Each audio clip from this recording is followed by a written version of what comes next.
Hello, my amazing children. This is Grandma Carla. We are back with The Trumpet of the Swan by E.B. White. We are on chapter 20, Billings. On a bright, clear day in January, Louis and Serena came home to the Red Rock Lakes. From among the thousands of waterfowl, they quickly found the members of their own family, their fathers and mothers and sisters and brothers. It was a noisy homecoming. Everybody wanted to say hello at once. Coho, coho, coho. The wanderers were home at last. Louis's father, the old cob, made a graceful speech, rather long, but sincere. Louis raised his trumpet and played, "There's no place like home." Home, home, sweet home. There was a great deal of gossip among the waterfowl about Louis's having persuaded Serena to be his wife.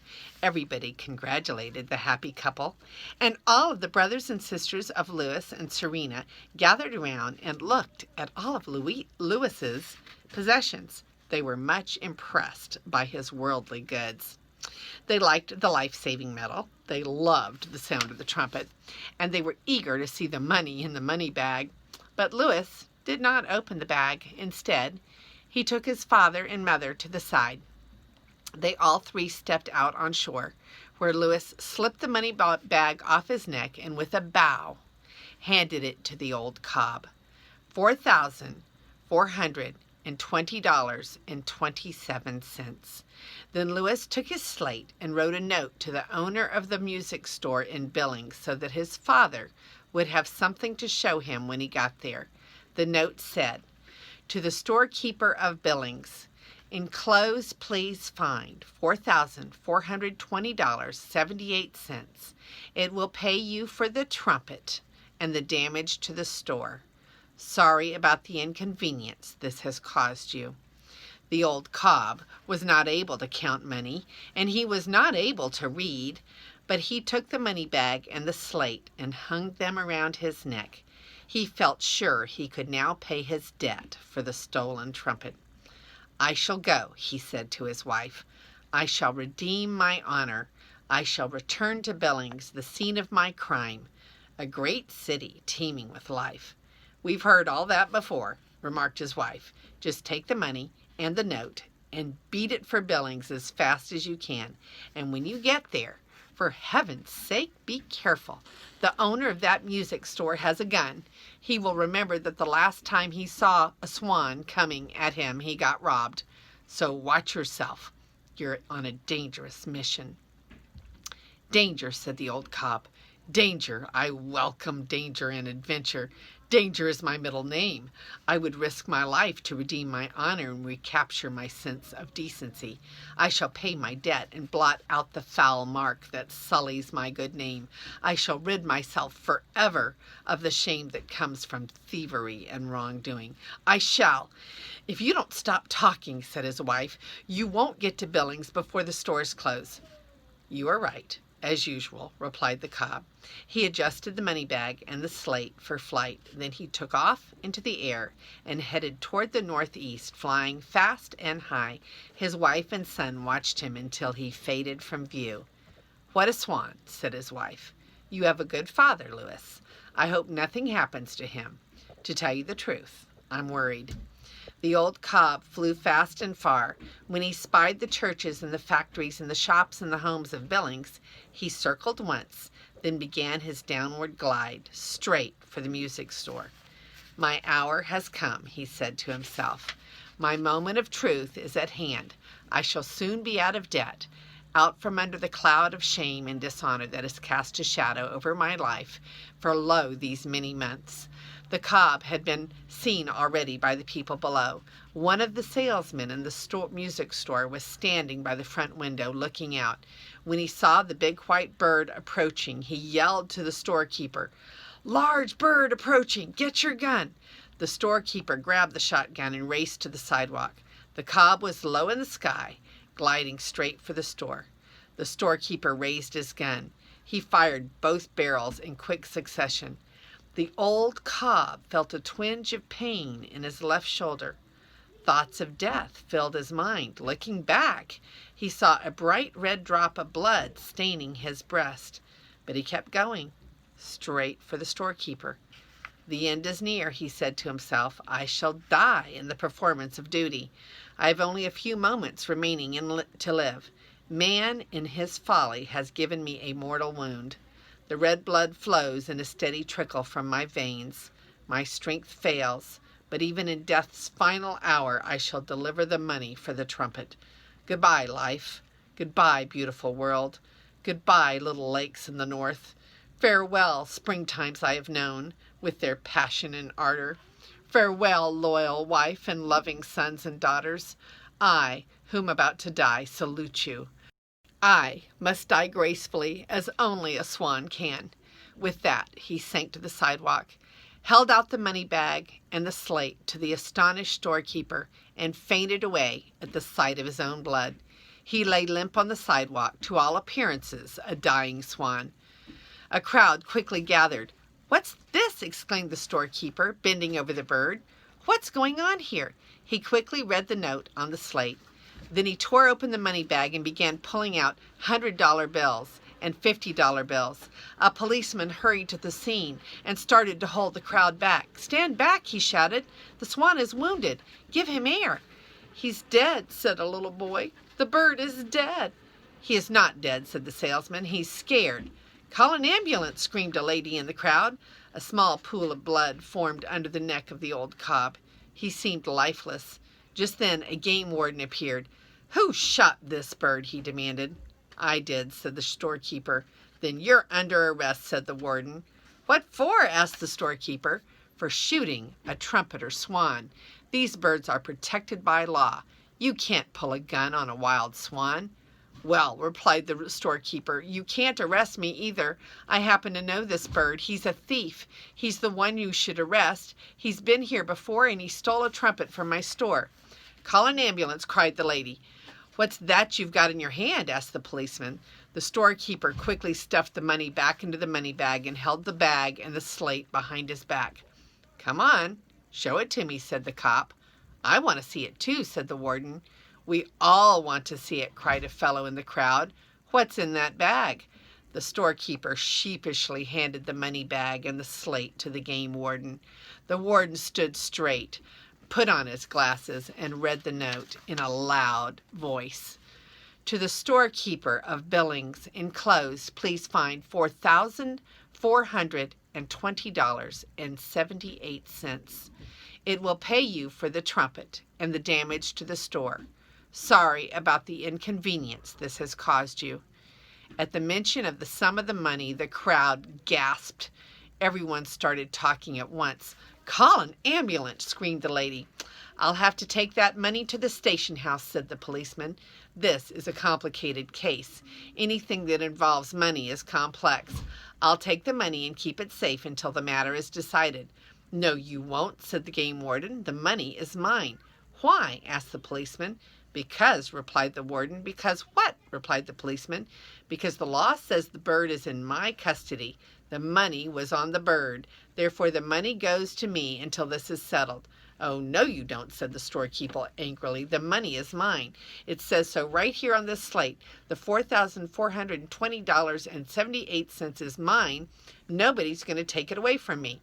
"Yes, they are," said the policeman. "I am." "No, I am," said the game warden.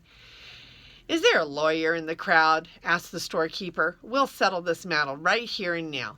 A tall man stepped forward. "I'm Judge Ricketts," he said. "I'll decide this case. Now then, who saw the bird arrive?" "I did," said the salesman. "Call an ambulance," screamed the lady. "I saw the bird too," said a small boy named Alfred Gore. "Okay," said the judge. "Describe what happened exactly as you saw it." The salesman spoke first. "Well," he said, "I was looking out the window and saw a swan approaching. So I hollered. The boss got his gun and fired. The bird fell to the sidewalk. There was a drop or two of blood." "Did you notice anything special about the bird?" asked Judge Ricketts. "He carried money," said the salesman. "You don't often see any money on a bird, so I noticed it." "All right," said the judge. "Now we'll let Alfred Gore tell it as he saw it. Describe what you saw, Alfred." "Well," said the little boy, "I was very thirsty, and so I wanted to go to the candy store and get something to drink." "Just tell me what you saw, please, Alfred," said the judge. Never mind how thirsty you were. I was coming along the street, continued Alfred, because I was very thirsty. So I was coming along the street on my way to the candy store to get something to drink, and there, up in the sky, all of a sudden there was this big white bird right over me in the sky, and he was sliding down out of the sky like this. So Alfred held out his arms and he imitated a bird. And so when I saw the big bird, I stopped thinking about how thirsty I was, and pretty soon this enormous bird, he was enormous, was on the sidewalk, and he was dead, and there was blood all over everything, and that's what I saw. Did you notice something special about the bird? Asked Judge Ricketts. Blood, said Alfred. Anything else? No, just blood. Did you hear a gun? No, just blood, said Alfred. Thank you, said the judge. That will be all. Just then, a siren started wailing, woo, woo, woo, woo, woo. An ambulance came screaming down the street. It stopped in front of the crowd. 2 men jumped out. They carried a stretcher and set it down next to where the Swan lay. The old cob lifted his head and looked around. I've been at death's door, he thought, and now I think I am returning to life. I am reviving. I shall live. I shall return on strong wings to the great sky. I shall glide gracefully again to the ponds of the world and hear the frogs and take pleasure in the sounds of night and the coming of day. As he was thinking these pleasant thoughts, he felt himself being lifted. The ambulance attendants put his slate around his neck, picked him up, laid him gently on the stretcher, and carried him into the ambulance, which had a red light swirling around and around on top of it. One of the men placed an oxygen mask over the old cob's head and gave him some oxygen, and away they drove, making a great deal of noise, to the hospital. There he was put to bed and given a shot of penicillin. A young doctor came in and examined the wound where the shotgun pellet had hit him. The doctor said the wound was superficial. The old cob didn't know what superficial meant, but it sounded serious. Nurses gathered around. One of them took the Swan's blood pressure and wrote something on a chart. The old cob was beginning to feel very well again. It felt good to be in bed, being cared for by nurses, one of whom was quite pretty. The doctor washed the wound and put a Band-Aid on it. Meantime, back on the sidewalk in front of the music store, the judge was announcing his decision. On the basis of the testimony, he said solely, I award the money to the storekeeper to make up for the loss of the Trumpet and the damage to the store. I am placing the Swan in the custody of the game warden. Your Honor, said the warden, don't forget that the storekeeper is under arrest for shooting a wild swan. It was a case of false arrest, said the judge wisely. The storekeeper fired his gun at the bird because he was afraid his store would be robbed again. He did not know that the Swan was bringing money to pay for the Trumpet. The gun was fired in self-defense. Everyone is innocent. The Swan is honest. The debt is paid. The storekeeper is rich. The case is dismissed. A cheer went up from the crowd. The warden looked sulky. The policeman looked glum. But the storekeeper was beaming. He was a happy man. He felt that justice had been done. I have an announcement, he said. I am only going to keep just enough of this money to pay for the stolen Trumpet and the repair bills for my store. All the rest of the money will be given to a good cause because I can think of just the right one. Can anyone think of a worthy cause that needs money? The Salvation Army, suggested a woman. No, said the storekeeper. The Boy Scouts? Suggested a boy. No, said the storekeeper. The American Civil Liberties Union? Suggested a man. Nope, said the storekeeper. Nobody has thought of just the right place for me to send this money. How about the Audubon Society? Asked the little fellow, whose nose looked like a beak of a bird. Great. You've got it, said the storekeeper. A bird has been very good to me, and now I want to do something for birds. The Audubon Society is kind to birds. I want this money to be used to help birds. Some birds are in real trouble. They face extinction. What's extinction? Said Alfred Gore. Does it mean they stink? Certainly not, said the storekeeper. Extinction is what happens when you're extinct, when you don't exist anymore because there are no others like you. Like the passenger pigeon and the eastern heath hen and the dodo and the dinosaur. The trumpeter swan was almost extinct, said the game warden. People keep shooting those, like this crazy storekeeper, but now they are making a comeback. The storekeeper glared at the warden. "I'll say they're making a comeback," he said. "The Swan that was just here came back to Billings with $4,420.78 and gave it all to me. I call that making a very good comeback. I can't imagine where he got all that money. It's a mighty funny thing." The storekeeper went back into his music store. The policeman went back to the station house. The judge went back to the courthouse. The game warden walked off down the street toward the hospital, and Alfred Gore, who was still thirsty, continued his journey to the candy store. All the rest of the people wandered away. At the hospital, the old cob lay peacefully in bed, thinking beautiful thoughts. He felt thankful to be alive and relieved to be out of debt. It was getting dark. Many of the patients in the hospital were asleep already. A nurse came into the cob's room to open his window. When she came back a few minutes later to take the cob's temperature and give him a back rub, the bed was empty. The room was deserted. The cob had jumped out of the window, spread his broad wings, and headed for home through the cold night sky. He flew all night, crossed the mountains, and arrived home soon after daylight, where his wife was waiting for him. "How did it go?" she asked. "Very well," he said. "An extraordinary adventure. I was shot at, just as you predicted. The storekeeper pointed a gun at me and fired. I felt an agonizing pain in my left shoulder, which I've always considered the more beautiful of my two shoulders. Blood gushed from my wound in torrents, and I sank gracefully to the sidewalk, where I handed over the money and thus regained my honor and my decency. I was at death's door. A great multitude of people gathered. Blood was everywhere. I became faint and passed out, with dignity, in front of it all. The police arrived, dozens of them. Game wardens flocked to the scene in great numbers, and there was a tremendous argument about the money." "How did you know all about this if you were unconscious?" asked the wife. "My dear," said the cob, "I wish you wouldn't interrupt me when I'm telling the story of my trip. Seeing my grave condition, someone in the crowd summoned an ambulance, and I was taken to the hospital, where I was put in bed.